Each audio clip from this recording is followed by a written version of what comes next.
बिस्मिल्लाहिर्रहमानिर्रहीम। तमाम मेहमानों को मेरी तरफों अस्सलाम वालेकुम। आज बहुत ज्यादा तो इंतजार करना पाया, उसकी माजरत चाहते हैं। तुहाडी बड़ी मेहरबानी इस मौसम के विच भी तुसीं तशरीफ लियाए हो और बड़ा इंतजार किया। कोई मजबूरियां हो जांदियां ने, लीडर किते फसे होण दे, नहीं तो भी कोशिश तो करते हैं भी असीं टाइम नाल हाजिर रहिए, किसी की मतलब कोई इंतजार ना करना पड़े, तकलीफ ना आए। ज्यादा टाइम नहीं मैं लेना, एक दो ही गल्लां करनियां ने, बाकी वो आप ही करोगे। चलो साहब घर जिस वेले मेहमान आए होने, अज असीं रजिस्टर खोल के बह जी यार बहुत काम कराए ने। चौधरी साहब ने, कोटले डेरे वाले ने, साडे डोइयां वाले ने एक किस्म की राखी पे करते हैं। यूनियन कौंसल की हर चंगी माड़ी ते पुजदे ने, किसी नाल ज्यादती ओदा भी कोशिश करते हैं। मेरा जितों तक तलक है, मेरे को जो बंदा है, जो काम मेरे को आपू है वह किया है। जे डोइयां वाले का मुतलक है तो उत्थे लैके चौधरी साहब का काम जरूर करो, और वो साडी गल मनते ने, करते ने काम। उंज भी उन्होंने मतलब जो भी टुर जाए वो सुनते। बाकी जो काम कोटले वाले के कोचरे है, फर्ज किया बिजली का काम है, मतलब थाने का काम है, किसी का कोई मतलब जमीन का काम है, उत्थे भी चाहिए।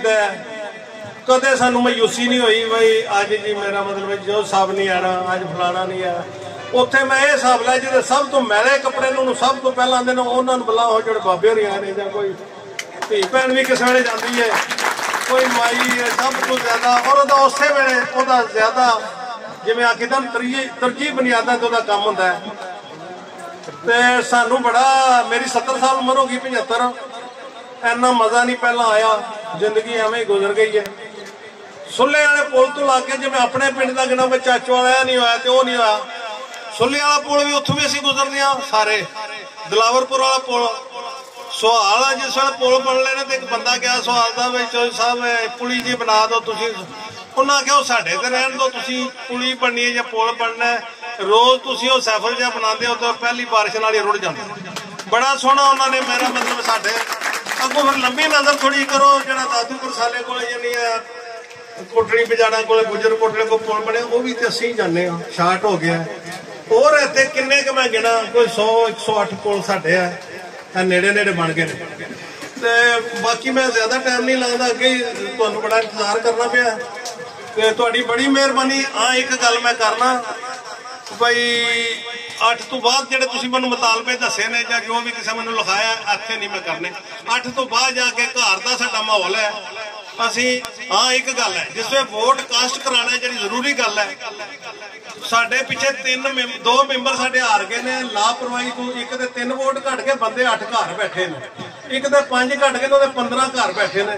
जिस वे वोट हमन जे एक बंदा ज़ईफ है, उसकी नजर घट है, वो नाल होके मोहर लो सही। निशान है शेर।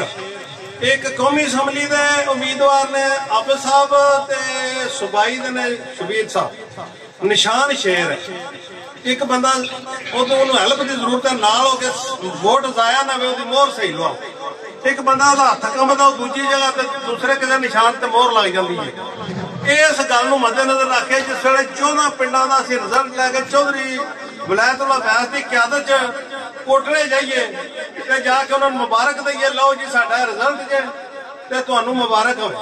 वो फिर सानू मुबारक देण दे, उत्थे मूंह मिठा करांगे। असल मकसद है।